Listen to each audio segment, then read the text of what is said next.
Chers auditeurs, bonjour et soyez les bienvenus. Aujourd'hui, nous recevons le président du mouvement panafricain des leaders qui est à ma gauche ici.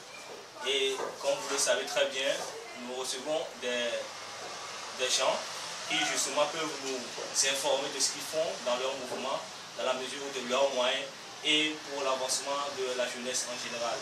Aujourd'hui, comme je le disais tantôt, je reçois ici M.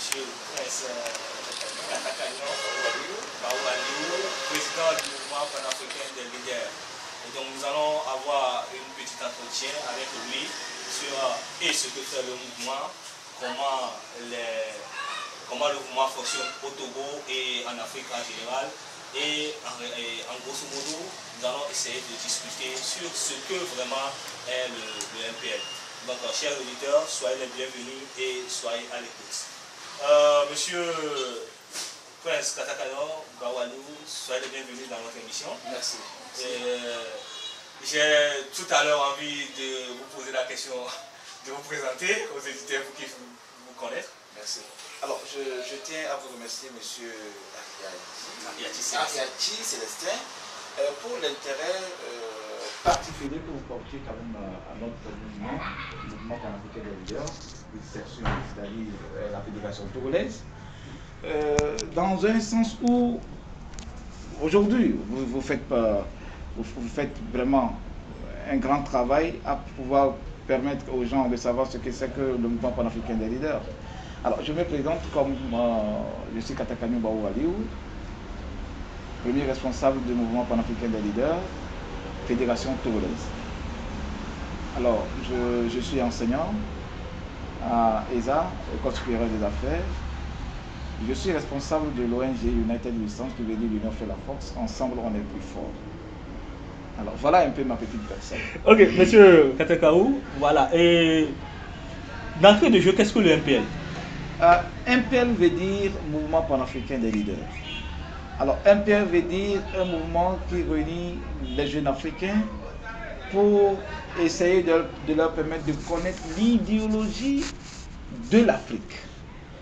Parce que nous n'oublions pas que chaque continent, d'ailleurs, avant d'arriver au continent, chaque famille a une idéologie. Et chaque clan a une idéologie. Alors, l'Afrique a son idéologie. Et l'idéologie africaine, le MPL fait quand même cette promotion de cette idéologie-là pour permettre aux jeunes africains de se connaître, de se découvrir et de permettre à ce que, ensemble, qu'on puisse essayer de construire notre jeune Afrique. Nous avons ouï dire que vous êtes tout récemment élu. Comment s'est passée votre passation? Voilà, c'est vrai, je suis d'abord, disons que MPL n'élit pas, il nomme. Et quand il nomme, il y a un article, l'article 32 du statut du MPL qui dit les responsables fédéraux sont nommés par le MPL, les responsables de l'Afrique. Alors j'ai été nommé et je tiens à remercier quand même les premiers responsables de MPL Afrique pour la confiance qu'ils ont portée à ma petite personne. Alors, pour dire simplement que le jour de la passation, ça a été bien. Et c'est en ce sens aussi, je reviens pour dire un coucou à mon prédécesseur, monsieur Cité, voilà, Daniel, qui a pratiquement 3 ans œuvré pour l'évolution de mouvement panafricain des leaders. Notons tout simplement que ça n'a jamais été facile. Il a connu les hauts et les bas, voilà. Aujourd'hui, il est là, même si vous me voyez, il est toujours derrière, il me soutient. Donc, on avance ensemble. Et aujourd'hui, lui, il a occupé encore un poste plus élevé dans MPL, surtout il gère la session de l'Afrique de l'Ouest par rapport à l'économie de MPL. Tous les pays de l'Afrique de l'Ouest, il est devenu le premier responsable par rapport à la gestion économique de MPL. Alors, c'est pour vous dire que le jour de la passation, c'est un grand honneur, un plaisir, une joie, d'ailleurs, que nous continuons de partager par rapport à l'évolution de MPL. Monsieur Prince, avant de revenir à la session togolaise du MPL, nous allons un peu naviguer dans le champ de la session africaine. Comment est né même le MPL? Voilà, le MPL est né un 14 février 2017, au cours de Yali 2017 à Dakar. Alors, arrivé là, il y avait certains jeunes qui ont décidé, ils ont compris que l'idéologie transmise au niveau de Yali, c'est bien, mais pourquoi ne pas avoir vraiment une réalité africaine qui contribue vraiment à l'épanouissement de l'Afrique, à l'évolution de l'Afrique, à la consolidation de l'Afrique. C'est en ce sens qu'il y a un nombre de jeunes Togolais et de l'Afrique, parce qu'il y a aussi des gens, les Sénégalais, les Guinéens, ils étaient ensemble, se sont réunis et ils ont mis en place le MPL. Le MPL qui aura à vraiment travailler sur les problèmes de l'Afrique. Parce que notons tout simplement qu'au niveau de Yali, l'idéologie n'est pas africaine à 100%, mais elle est américaine. Parce que Yali est mis en place par Obama, que vous connaissez très bien. Donc Obama a mis ça en place pour réveiller les consciences. Mais toujours en réveillant les consciences, il y a l'idéologie américaine qui est toujours dedans. Voilà, que nous devons même permettre à ceux-là qui participent à Yali de savoir que l'idéologie qu'on leur transmet, elle est purement américaine. Voilà. Mais ici, le mouvement panafricain des leaders, je dirais, c'est un premier mouvement qui essaie de ramener tous les Africains à se connaître leur culture, à connaître leur idéologie, à se connaître et à savoir un peu ce qu'est l'Afrique. Parce qu'on ne peut jamais parler du panafricanisme, on ne peut jamais aimer son Afrique quand on ne s'aime pas soi-même. Donc, les amener à se comprendre, à se connaître, à s'aimer, alors à consolider les forces pour bâtir une Afrique prospère, une Afrique solide, une Afrique unie. Voilà un peu l'idéologie qui était derrière, et c'est les jeunes Africains qui étaient là. Et je profite de l'occasion pour dire merci et félicitations au premier responsable de MPL Afrique, qui est un Togolais du nom à Fadodan, M. Pita. Je ne cesse pas de le dire, c'est lui qui a porté sa confiance à ma petite personne, et je suis dans l'obligation de relever les défis. Voilà, je pense que dans tout ce que vous venez de dire, il y a déjà l'objectif, il y a déjà la vision du MPL qui s'est déclinée aussi. Mais quelle est votre principale mission? La principale mission par rapport à MPL, il faut que je le dise clairement, parce qu'on parle des mouvements panafricains, les gens pensent que nous sommes dans la même logique. Non. Le mouvement panafricain des leaders n'est pas dans une logique de juger des gens, d'insulter des gens. Nous ne sommes pas dans une logique de critiquer les autres. Non. Nous sommes dans une logique de constater ce qui a été bien fait, ce qui n'a pas été bien fait, qu'on ramène des gens à la raison et qu'on leur donne des propositions. Voilà. Ce que nous ne pouvons pas, nous ne sommes pas là pour dire non, nous sommes anti-gouvernement ou anti-président. Nous ne sommes pas là pour dire nous allons relever les gens pour quitter le pouvoir parce qu'ils sont en train de gauchir. Non. Nous sommes dans un sens pour leur permettre de savoir exactement ce qui marche, ce qui ne marche pas. Et ce qui ne marche pas maintenant, nous allons leur proposer. Ce qui marche, nous allons essayer de leur encourager à mieux faire. Parce qu'on dit, nous sommes dans une logique de relever, de consolider l'Afrique, de permettre à ce que l'Afrique se sente, alors une Afrique prospère, unie, où tous les Africains se sentent à l'aise. Mais si c'est comme ça, pourquoi alors critiquer un président qui est en train, pourquoi alors chercher à sortir un président de son pouvoir violemment? Non, amène-le à comprendre. Une fois il a compris, si vous lui proposez des solutions et il arrive à adopter, alors il reste le meilleur. Mais au cas où vous êtes là, vous lui demandez de partir, c'est en ce sens que vous allez voir qu'il y aura toujours un problème de dialogue. Et là, lui aussi, il a le pouvoir. C'est là aussi on voit une Afrique déchirée, où il y a toujours des guerres partout. Aujourd'hui, quand on prend tous les continents, le continent sur lequel il y a plus de guerres, c'est en Afrique. Oui. Le continent sur lequel il y a vraiment trop de, je dirais, de famine, de problèmes, c'est l'Afrique. Alors que c'est au même moment le continent le plus riche. Le paradoxe. Voilà, c'est un paradoxe. Pourquoi? Ça veut dire simplement que nous-mêmes là, on ne se connaît pas, on ne s'aime pas. On ne sait pas le continent sur lequel nous vivons. Nous ne nous aimons pas, on aime plus les autres que nous-mêmes. Et on n'est pas vraiment panafricain. On ne fait que faire semblant d'être des Africains. Parce que notre peau noire là même, on ne l'aime pas. Dites-moi pourquoi il faut aller dépimenter sa peau parce qu'on est noir. C'est parce que quelque part, on sous-estime sa personne. Justement. Quelque part, on n'a pas compris pourquoi on a la peau noire. Si les gens vont loin pour se dépimenter, c'est parce qu'ils n'ont rien compris de la vie. Ils n'ont rien compris même de l'Afrique. Donc, un panafricain, ça veut dire que vous êtes en train de chercher à être comme les autres. les autres qui sont chez eux, et vous voulez être comme eux. Comment que vous pouvez réussir dans votre continent? Non. Vous êtes en train de nier votre continent et vous voulez prospérer dans ce même continent. Ce n'est pas possible. C'est paradoxal. Je dis toujours, et je le dis, je le répète. Monsieur Célestin, c'est ma version, elle reste toujours ma version en tant que panafricain. Nous les Africains, si nous ne savons pas ce que nous cherchons, nous allons finir par trouver ce que nous savons. Si on ne sait pas ce que nous cherchons, on va finir par trouver ce que nous ne savons pas. Et je dis toujours à tous les dirigeants africains, minime que nous sommes, nous devons connaître notre valeur. Quand nous ne connaissons pas nos valeurs, même les présidents africains, si nous ne connaissons pas nos valeurs, on va croire que quelqu'un nous dépasse quelque part. Alors que nous avons toutes les compétences. Je prends juste un exemple de chef de l'État togolais, que moi j'aime tant. Dites-moi, en quoi un président européen lui dépasse? Il n'y en a pas. Aucun président au monde dira qu'il est meilleur par rapport à mon président. Président Faure Gnassingbé, que moi je connais, personne ne le dépasse. Il est intelligent, élégant, il est diplomatique. Mais dans ses réactions, non. Et puis c'est le président le plus compliqué à cerner. Il parle peu. Pourquoi? Ça fait partie des stratégies de la diplomatie. Moi je parle en tant que diplomate de formation. Je suis un diplomate en protocole de relations publiques. Et quand les gens disent, bon, je dis, il est le président le plus compliqué à cerner aujourd'hui. En Afrique même, je peux même dire au monde. Pourquoi? Et vous prenez ce président, vous allez dire qu'il est inférieur à un président blanc. Et ça même, est-ce que le président même fort là, est-ce qu'il sait qu'il n'est pas inférieur aux autres? C'est ça la question.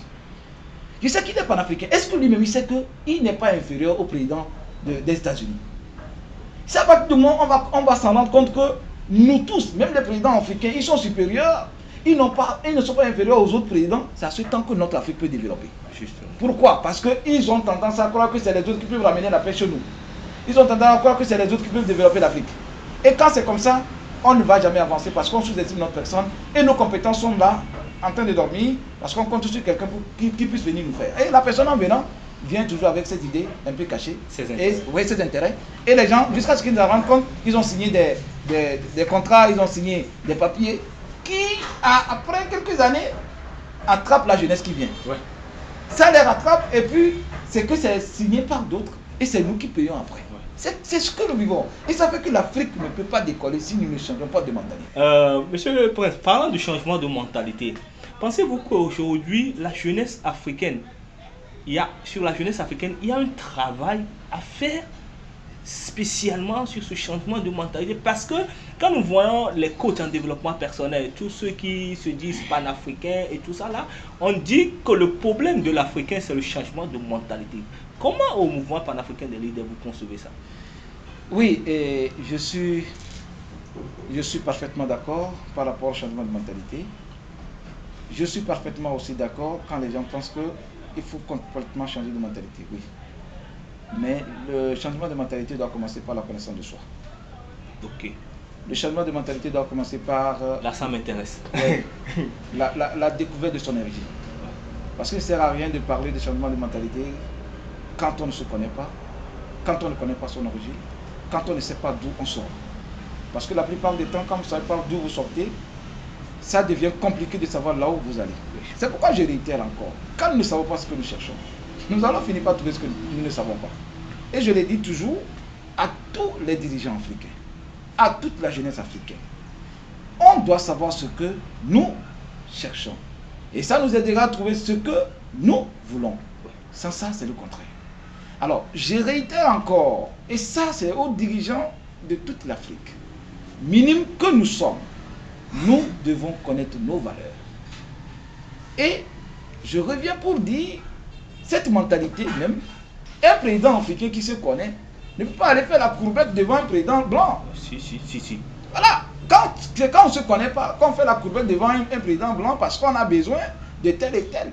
C'est quand on ne se connaît pas qu'on finit, on se laisse manipuler par un président blanc. Alors que la mentalité, c'est, nous sommes bien éduqués. Nous avons des idéologies, nous avons pratiquement une culture qui nous permet d'être vraiment des humains. Je dis très bien des humains. Vous n'allez pas aujourd'hui me parler d'homosexualité, une réalité africaine. Si ce n'est pas aujourd'hui, nous sommes en train de copier bêtement. Comment on peut parler d'homosexualité et puis ça va être une réalité africaine? Jamais. Donc c'est pour dire que la découverte de ça, la connaissance de soi est la clé primordiale. Je suis africain. Quelles sont les idéologies de mon continent? Il faut les respecter. Maintenant, je suis Togolais d'abord. Ça commence comment? Je suis un Togolais. Il faut que je sache un peu ce que c'est qu'un Togolais. Quelle est la réalité de mon pays, le Togo? C'est en ce sens même que je finirai par avoir un comportement adapté à la réalité de mon pays et aller maintenant adapter à la réalité de mon continent, l'Afrique. Alors, changement de mentalité doit commencer par la connaissance de soi, la découverte de soi, la connaissance de son idéologie, la connaissance de sa culture. Parce que quand vous ne connaissez pas votre culture, vous êtes dénaturé. Vous allez croire que ce que les autres font, c'est ça qui est meilleur. Voyons, aujourd'hui, on copie bêtement. On ne comprend pas exactement pourquoi on copie. Justement. Il y a certaines personnes, dans leur habillement, vous leur demandez pourquoi vous êtes habillé comme ça, il va vous dire qu'il ne sait pas. Vous voyez un peu? Bon, parce qu'il a vu quelqu'un porter, il a laissé les pantalons sous les fesses, voilà, il se dit, c'est son idole, voilà, c'est la mode. Mais alors que celui qui a fait ça, il y a une réalité qui est cachée derrière, que vous ne savez pas. Voilà un peu. Donc, la culture africaine, elle est complètement différente des autres cultures des autres continents. Voilà. Parce que tous les continents ont leur réalité. Mais le continent le plus, je dis, compliqué à cerner, c'est l'Afrique. Le continent où il y a vraiment la réalité, je dis, divine, c'est l'Afrique. C'est l'Afrique. Ouais. C'est l'Afrique. Justement, nous quittons un peu le plan africain et nous revenons maintenant au Togo, dans notre pays, dans notre cher pays. Le MPL Togo, comment se porte le MPL Togo? Le MPL Togo se porte très bien, je les rassure très bien, surtout avec votre soutien, votre aide. Je le réitère encore, le MPL Togo se porte très bien. Le MPL Togo se porte très bien parce que il y a déjà une équipe dynamique qui est là, il y a un bureau exécutif dynamique qui est là, d'où vous faites partie d'ailleurs. Je vous remercie. On vous remercie aussi pour la contribution de nous aider à se faire connaître et à pouvoir contribuer efficacement à l'évolution de notre cher pays, le Togo. Alors, le MPL avance bien, mais jusqu'on a quelques réalités aussi par rapport à l'administration que nous allons remplir bientôt. Nous allons en venir. Voilà, nous allons venir, merci. Donc, je profite aussi de l'occasion, quand vous dites le MPL, pour lancer aussi des fleurs à mon prédécesseur, monsieur Cité Daniel, ouais, pour ses efforts pendant les 3 ans. Je dis, ça n'a pas été facile. Ça, je le reconnais. Ça n'a pas été facile. Mais aujourd'hui, je pense qu'ensemble, on ira encore plus loin. Voilà. Et vous avez touché un peu du doigt les démarches administratives. Et nous savons que juridiquement, au niveau de l'administration et tout, le MPL, au niveau africain, est assis. Maintenant, au niveau togolais, sur le plan togolais, le MPL souffre encore de ces petits balbutiements. Maintenant, vous, en tant que président, avec le comité directeur, vous avez entamé des démarches. Parlez-nous un peu de comment l'autorité administrative vous a reçu. Voilà, non, disons, reconnaissons-le, ça a été simple. L'accueil, parce que d'ailleurs, l'administration nous connaissait avant qu'on ne devienne aujourd'hui premier responsable de MPL. Nous sommes par exemple une organisation non gouvernementale, ONG, il faut passer toujours par la même administration. Donc l'administration nous connaît quand même avant de leur amener cette affaire de MPL. Donc ça a été un accueil chaleureux. Maintenant, c'est des réalités. Il y a des choses, il y a des dossiers à étudier, des dossiers à fournir au même moment. Il faut une somme qui est un peu élevée. Ouais. Voilà, parce que un mouvement à but non lucratif, qui aujourd'hui, on demande pratiquement 200, disons 150 000. Quand on évalue tout, on est dans les 200 000 francs. Qui n'a rien aussi dans la cagnotte. Voilà, voilà. Donc, c'est juste ça. Mais ce qui est sûr, jusqu'à fin de ce mois février, ces conditions seront remplies et puis on aura un récépissé en bonne et due forme par rapport au Togo. Parce que quand il s'agit d'un mouvement international que vous allez implanter dans un pays, dans votre pays, au Togo par exemple, il faut payer 150 000 francs pour les études de dossier. Voilà un peu ce qui a été donné. Mais si vous voulez créer une association, là, c'est différent. Ici, nous voulons implanter. Là, il faut 150 000 francs. C'est ce que le MPL est en train de réunir pour que nous puissions alors nous implanter. Mais si quelqu'un aussi trouve bien de pouvoir nous venir en aide, alors les portes sont... l'occasion. Voilà, l'occasion même d'ailleurs de nous venir en aide. Et pourquoi pas en faire partie de MPL. Voilà. Parce qu'on a besoin des forces ensemble pour pouvoir avancer. J'ai toujours l'habitude de dire, c'est les Anglais qui disent, United we stand, divided we fail. Ensemble on est plus fort. Mais quand on est divisé, on finit par échouer. Voilà. Le président vient de lancer un appel justement aux bonnes volontés, à ceux qui peuvent justement venir en aide et aider le MPL à prendre de l'aile.